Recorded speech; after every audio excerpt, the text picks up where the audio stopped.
देश का मुख्य विपक्षी दल समाजवादी पार्टी सत्ताधारी भाजपा को कटघरे में खड़ा करने का कोई भी कसर नहीं छोड़ती है। कुछ ऐसा ही हुआ आज बाराबंकी में, जहां अखिलेश यादव ने सरकार को कटघरे में खड़ा करते हुए जमकर भड़ास निकाली है। अखिलेश यादव ने कहा कि उन्नाव कांड ने साबित किया है कि महिलाएं तो सबसे ज्यादा असुरक्षित यूपी में ही है। 2022 के विधानसभा चुनाव का पत्ता खोलते हुए कहा कि समान विचारधारा वाले दलों से होगा हमारा गठबंधन। अखिलेश यादव ने मुख्यमंत्री पर कटाक्ष करते हुए कहा कि मुख्यमंत्री लखनऊ से बाहर निकले और किसानों का दर्द समझ ले। वैक्सीन मामले पर अखिलेश यादव ने कहा कि सरकार की व्यवस्था ठीक नहीं है। जब उनकी सरकार आएगी तो सबको फ्री में वैक्सीन लगेगी। किसान आंदोलन पर किसी पार्टी ने सबसे ज्यादा अग्रणी भूमिका निभाई है तो वह है समाजवादी पार्टी। बाराबंकी के थाना देवा इलाके में स्थित मोनाहर गांव में समाजवादी नेताओं का जमावड़ा रहा। वहीं यहां के निवासी और जैदपुर विधानसभा के विधायक गौरव रावत के नवविवाहित जीवन की शुरुआत में आशीर्वाद देने पहुंचे यूपी के पूर्व मुख्यमंत्री एवं अखिलेश यादव के आगमन का।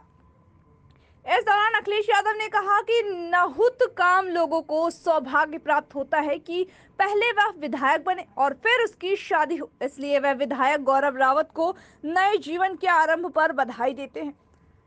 2022 के विधानसभा चुनाव की तैयारी के संबंध में चाचा शिवपाल यादव से गठबंधन के सवाल पर कहा कि सभी समान विचारधारा वाले छोटे दलों से गठबंधन होगा।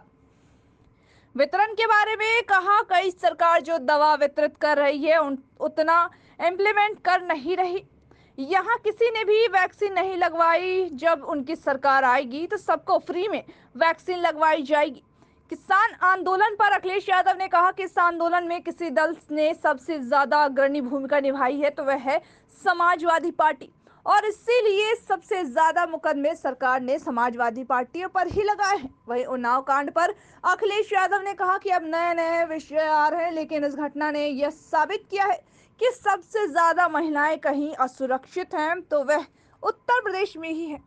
किसानों का आंदोलन उत्तर प्रदेश में प्रभावी न होने के मुख्यमंत्री के जवाब पर अखिलेश ने कहा कि मुख्यमंत्री को लखनऊ से बाहर निकालना चाहिए और किसानों का दर्द समझना चाहिए।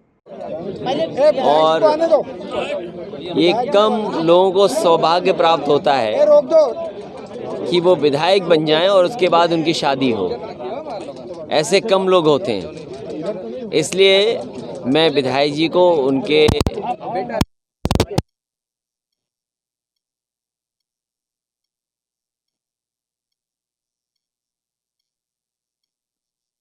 नहीं पहुंच पाया मैं, इसलिए गौरव रावत जी को और उनके पूरे सहयोगी साथी परिवारों को बहुत बहुत हमारी तरफ से शुभकामनाएं। मुजफ्फरनगर में गांधी जो है महापंचायत में शामिल हो रही है, आप कहीं नहीं जाने किसानों के साथ? समाजवादी पार्टी के कार्यकर्ताओं पर 10,000 कार्यकर्ताओं पे झूठे मुकदमे लगे। समाजवादी पार्टी पिछले 1-1.5 महीने से जिस दिन से में और राज्यसभा में कानून पास हुआ, और आपके लोगों को याद होगा कि समाजवादी पार्टी ने सब वारंट हो और दिन से विरोध करना शुरू कर दिया।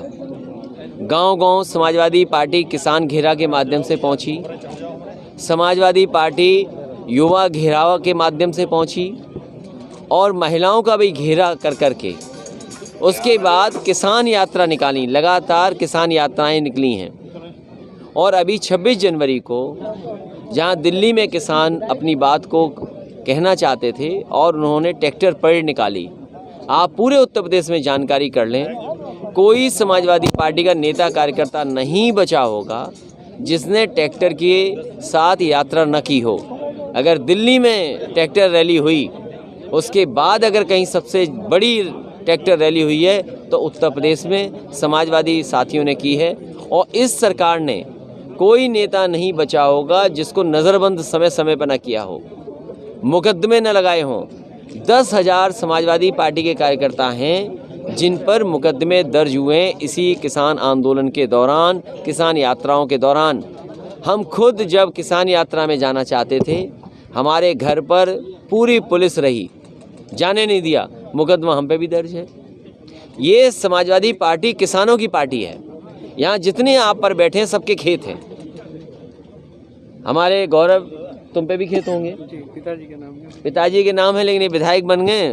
पिताजी जब भरोसा कर लेंगे तो पूरे खेत इन्हें दे देंगे, और इन पे भी खेत होंगे। अच्छा, कोई यहाँ नहीं है जो किसान ना हो। ये अरविंद सिंह गोप जी, इन पे भी कोल्ड स्टोर खेत हैं। तुम पे खेत हैं, हम पे खेत हैं। यहाँ कोई समाजवादी पार्टी का ऐसा नहीं है जो किसान नहीं है। हम किसान इन मुद्दों के साथ हैं। ये सवाल उठाना कहाँ क्या है, ये तीनों मुकदमे वापस हों, ये तीनों बिल वापस हों। समाजवादी पार्टी में जो मुकदमे लगे हैं किसान आंदोलन में, वो भी वापस होने चाहिए। जब सरकार लाखों मुकदमे वापस ले रही है, तो आखिरकार किसान की बात उठाने पर किसानों पे आम मुकदमे क्यों?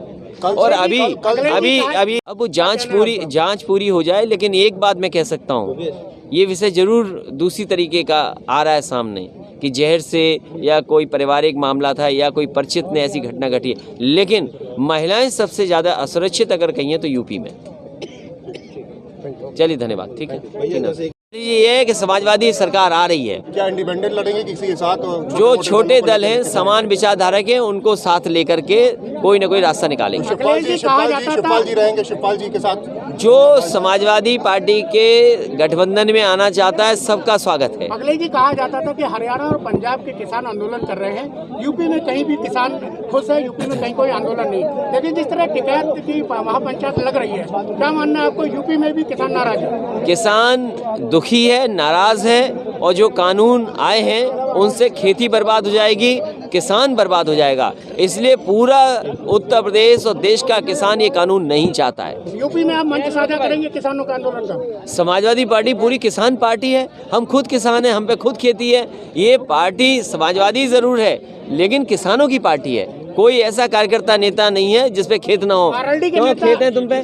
नहीं है? कितने हैं? अरे तो ठीक है, छोटा किसान है बेचारा। नेताओं ने मंच साझा किया था। हाँ। क्या यहाँ पे यूपी में आप भी करेंगे? आरएलडी के साथ हमारा पुराना गठबंधन है, वो चलता रहा है। अखिलेश जी, आपने कहा था वैक्सीन जब हमारी सरकार आएगी तो सरकार उसको इम्प्लीमेंट कर रही है, इस पे क्या कहना? सरकार जो आप कहते हैं इम्प्लीमेंट उतना नहीं, सरकार उतना इम्प्लीमेंट नहीं कर रही जितना करना चाहिए, जितना करना चाहिए। ये जितने खड़े हैं हमारे साथी हैं, कितनों ने वैक्सीन लगवा ली? और देखिए, सरकार की कोई तैयारी नहीं है। आप कहिए सरकार कब तैयारी करेगी? हम सबको फ्री दे इनको जब फ्री लग जाएगा तब हम 1 साल बाद जब समाजवादी सरकार बन जाएगी तो सबको फ्री लगवाएंगे। लॉ एंड ऑर्डर पे क्या कहेंगे? जो आपकी जब सरकार थी तब लॉ एंड ऑर्डर में आप हमेशा घेरी जाती थी, इस सरकार में आप क्या करेंगे? लॉ एंड ऑर्डर बचा ही नहीं है, कोई सुरक्षित नहीं है। और जिस तरह की व्यवस्था बन गई है और जिस तरह भाषा मुख्यमंत्री जी की है कि ठोको, तो कौन किसको ठोक दे पता ही नहीं है। उन्नाव कांड में कहा गया कि जहर